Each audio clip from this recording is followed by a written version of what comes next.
যদি গেট না খোলে না খায়া মরবো, আর যদি গেট খোলে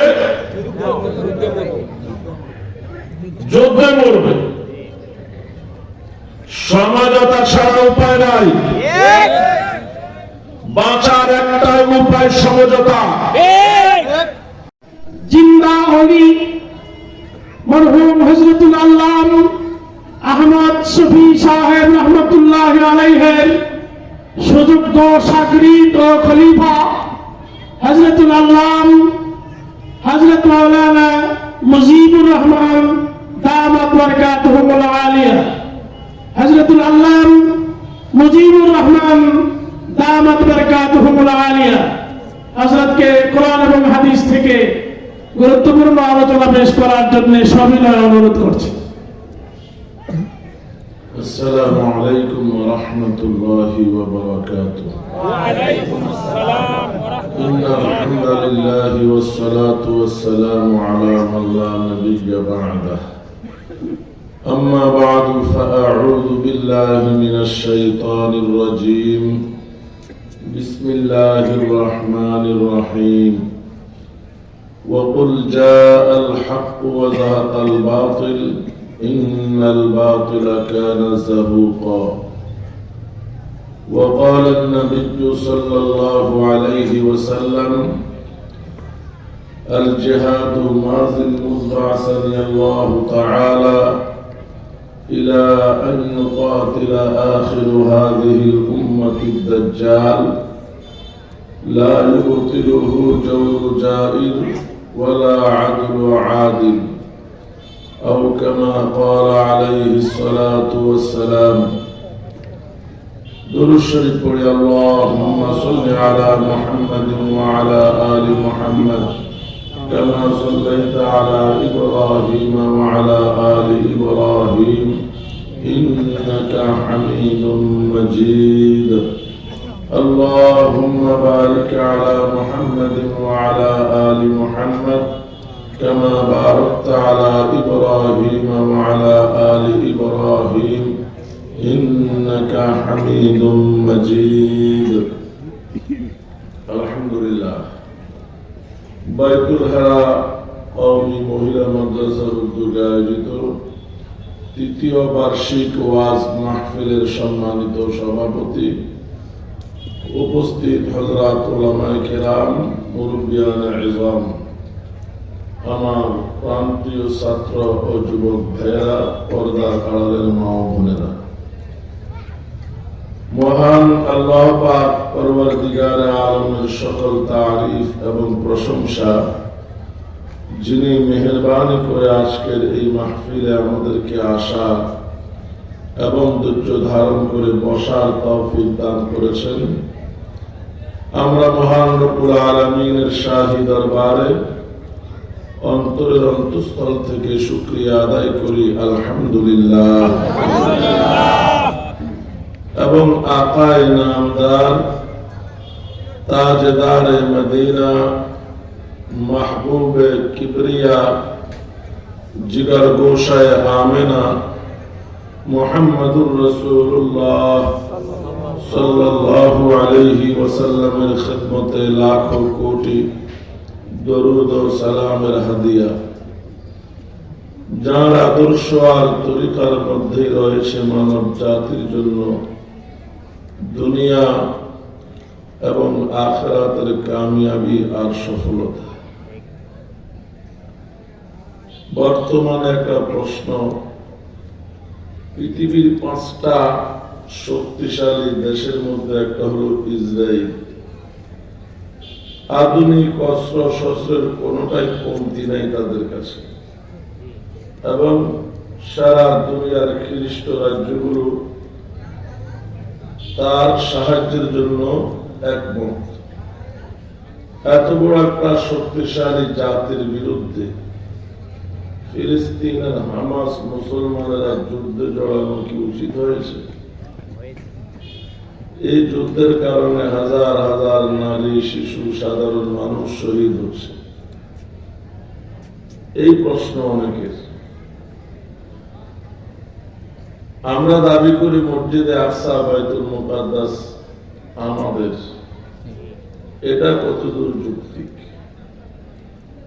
বিষয়গুলো ঠান্ডা মাথায় শুরু থেকে শেষ পর্যন্ত বুঝতে হবে।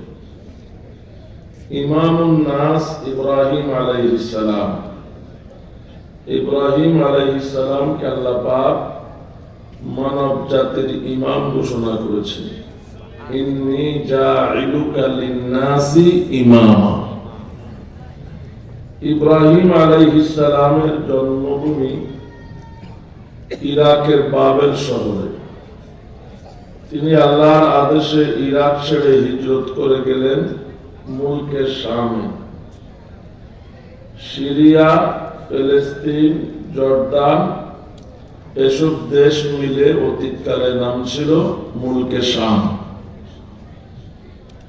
সেখানে ৮৬ বছর বয়সে বিবি হাজেরার ঘরে ইব্রাহিম আলাইহিস সালামের একটি পুত্র সন্তান হলো। নাম রাখা হলো ইসমাঈল। বাবা নিজে নবী, সন্তান ইসমাঈল ও ভবিষ্যৎ নবী, কপালে আছে নূরে মুহাম্মদ। ছেলেটা কেমন হতে পারে?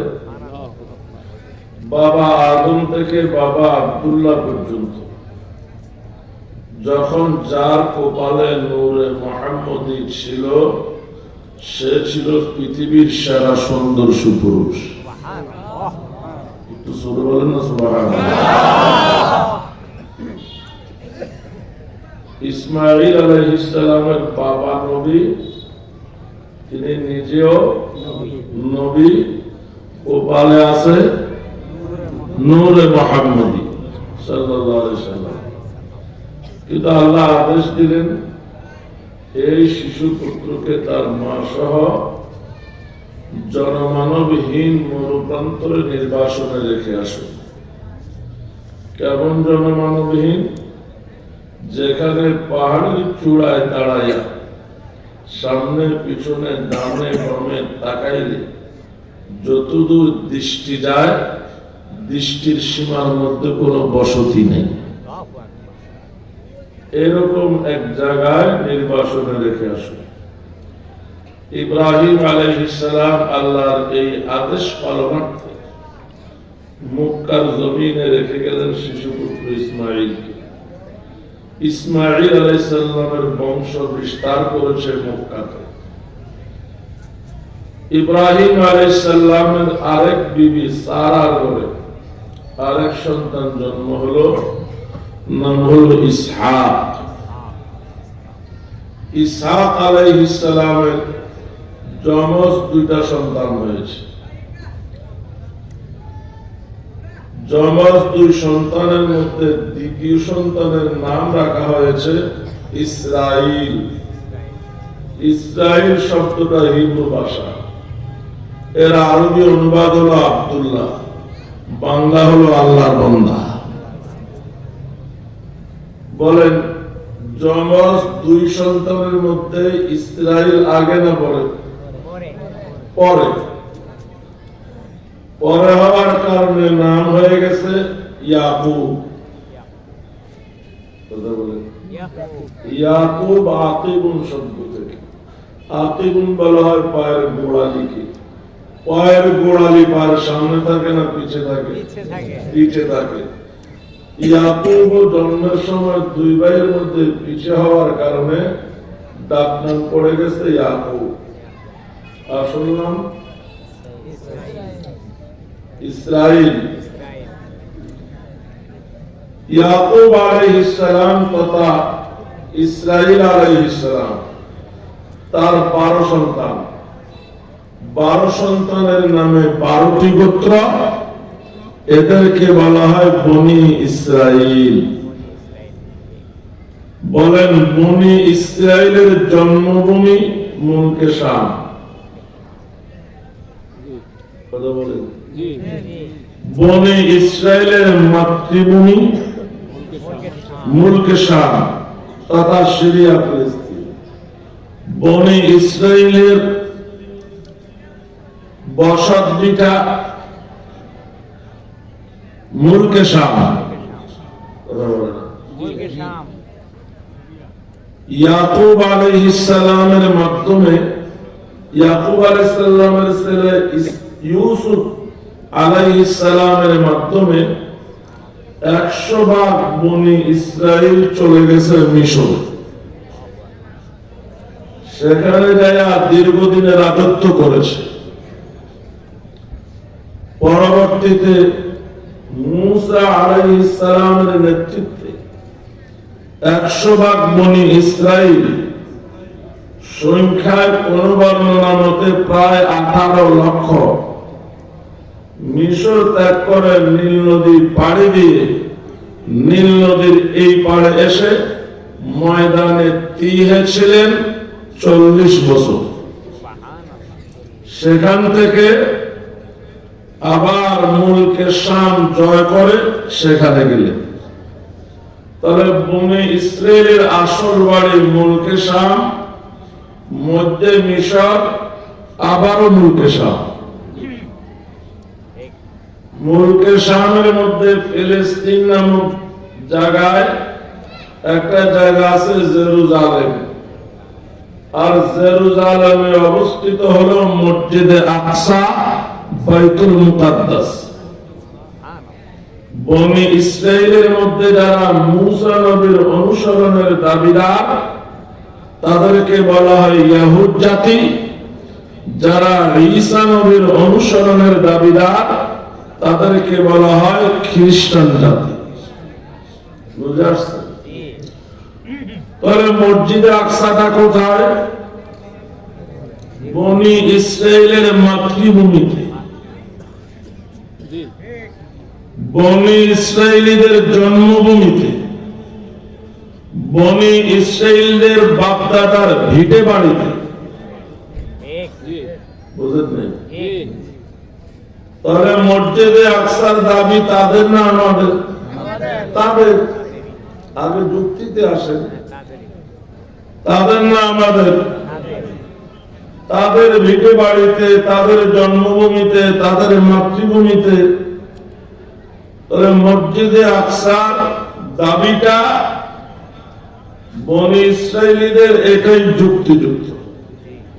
এখন আমরা যে দাবি করি আমাদের নবীর মেরাজ হয়েছে মসজিদে আকসা থেকে, আমাদের প্রথম কিবলা মসজিদে আকসা, এটা আমাদের, এটা ইহুদিদের দখলে থাকতে পারে না, আমরা দখল মুক্ত করব।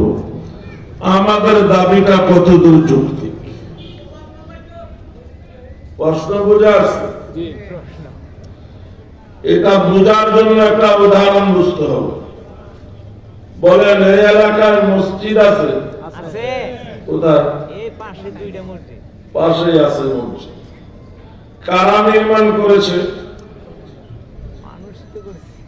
আর মসজিদ কারা বানায়? মুসলমান তো বানায়, হিন্দুরা মসজিদ বানায়। মসজিদ কারা বানাইছে? মুসলমানদের এলাকা, মুসলমানরা মসজিদ বানিয়েছে। এখন যদি কোন অমুসলিম জাতি গোষ্ঠী এই এলাকায় হামলা চালিয়ে এই এলাকাবাসীকে এলাকার থেকে উৎখাত করে এলাকাও দখল করে, মসজিদে দখল করে, তখন এটার মসজিদ থাকবে? কি হবে?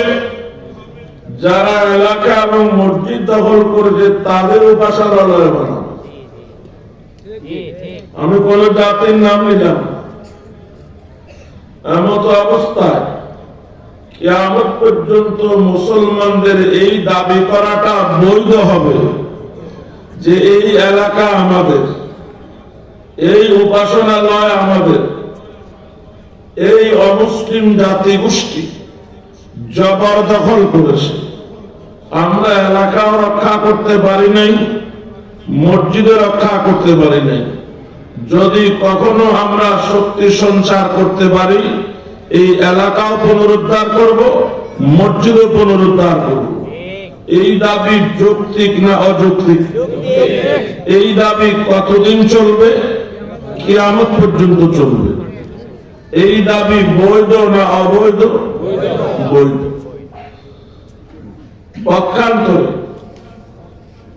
এই এলাকার যেসব মুসলমানেরা মসজিদ বানিয়েছে ইবাদতের জন্য, খোদা না করুক এরা সবাই যদি একযোগে ইসলাম ত্যাগ করে,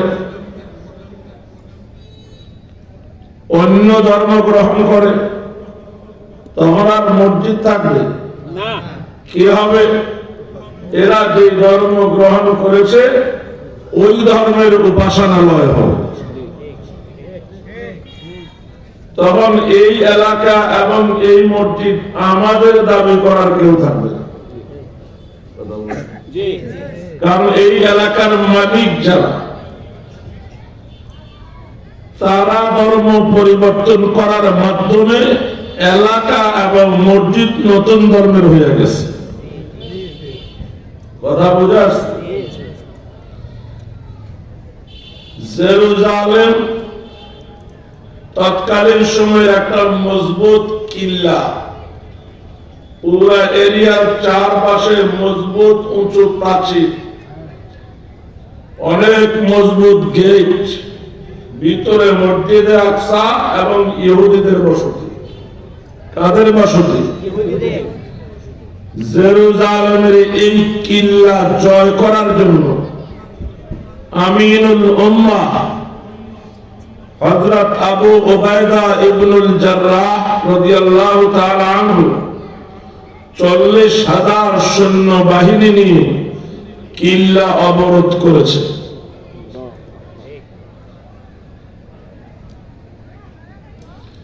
কেউ মানুক আর না মানুক, স্রষ্টা আমাদের আল্লাহ। আল্লাহু আকবার। কেউ যদি না মানে, না বুঝার কারণে মানছে না, তবে এটাই সত্য, স্রষ্টা আছে এবং তিনি আল্লাহ।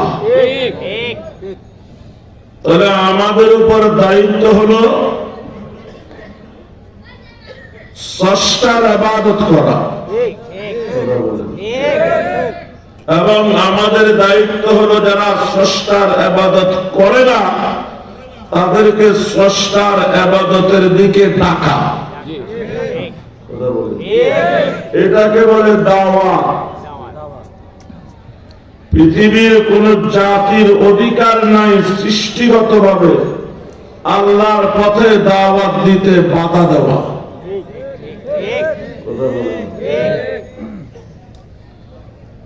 আফগানিস্তানের তালেবানরা যে যুদ্ধ করে জয় করেছে, তাদের বিভিন্ন কর্মসূচির মধ্যে এটা একটা কর্মসূচি, সেটা হলো ভিসা নীতি ইসলামী মতে অবৈধ। সারা পৃথিবী এক আল্লাহর সৃষ্টি, এক মা বাবার সন্তানদের বসতি। সারা পৃথিবী এক দেশ, এক মা বাবার সন্তান, যার যে দেশে যখন মনে চায় যাবে। বাধা হয়ে দাঁড়াইছে ভিসা। কথা বলে না? যার কারণে বহু দেশে ইচ্ছা থাকলেও আমরা যাইতে পারি না, দাওয়াত দিতে পারি না। বুঝতেছেন কথা? অতএব মুসলমানদের প্রথম টার্গেট হলো তোমাদের দেশে আমরা এসেছি দেশ দখলের জন্য নয়, দাওয়াত দিতে। দাওয়াতের অধিকার চাই। আমরা কাউকে জোর করব না, দাওয়াত দেব। দাওয়াত বুঝে আসলে যার মনে চায় মুসলমান হবে, যার মনে চায় মুসলমান হবে না। যদি বলে না দাওয়াতের অধিকার নাই, তখন ইসলাম বলে এই অধিকার জোর করে আদায় করতে হবে।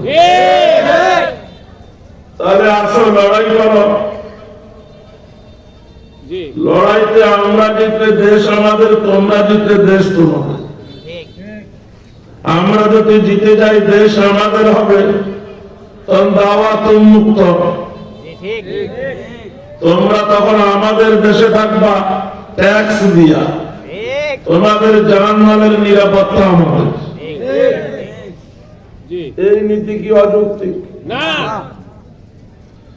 যাই হোক, তো আবু উবাইদা ইবনে জাররাহ 40,000 সৈন্য বাহিনী নিয়ে কিল্লা অবরোধ করেছে। আল্লাহু আকবার কিল্লার ভিতরের ইহুদিরা জানে এই জাতির সাথে যুদ্ধে পারবো না, আল্লাহ আবার এই জাতির কাছে নথি স্বীকারও করবো না। যদি যুদ্ধ করি পরাজয় আমাদের নিশ্চিত। এমন অবস্থায় কি করা যায়? কিল্লার ভিতরে যথেষ্ট পরিমাণ খাদ্য রসদ মজুদ আছে। তারা ভাবলো মুসলমানরা কয়দিন আর অবরোধ করবে? 7-10 দিন। কয়দিন হয়েছে অবরোধ? না, আমাদের দেশে কয়দিন আছে? সুবহানাল্লাহ। তো কিল্লার ইহুদিরা ভাবলো কয়দিন আর অবরোধ করবে? 7-10 দিন। তারপর অবরোধ ছেড়ে তো চলে যাবে। এত খাদ্য রসদ কই পাবে? কেন অবরোধ করে বসে বসে খাবে? এখন অবরোধ চলছে 40 দিন। আল্লাহু আকবার সম্ভাবনা আছে আমাদের দেশে চলবে আরো বেশি। আল্লাহ অবরোধ চলছে কদিন? 40 দিন। এখন কিল্লার ভিতরে খাদ্যের রসদ শেষ। এখন যদি গেট না খোলে ভিতরে না খাইয়া মরব, আর যদি গেট খুলে যুদ্ধ করে যুদ্ধে মরব। কি? ঠিক হ্যাঁ? ঠিক যদি গেট না খোলে না খায় মরবো না খাইয়া মরব, আর যদি গেট খোলে যুদ্ধে মরবে। সমাজতা ছাড়া উপায় নাই।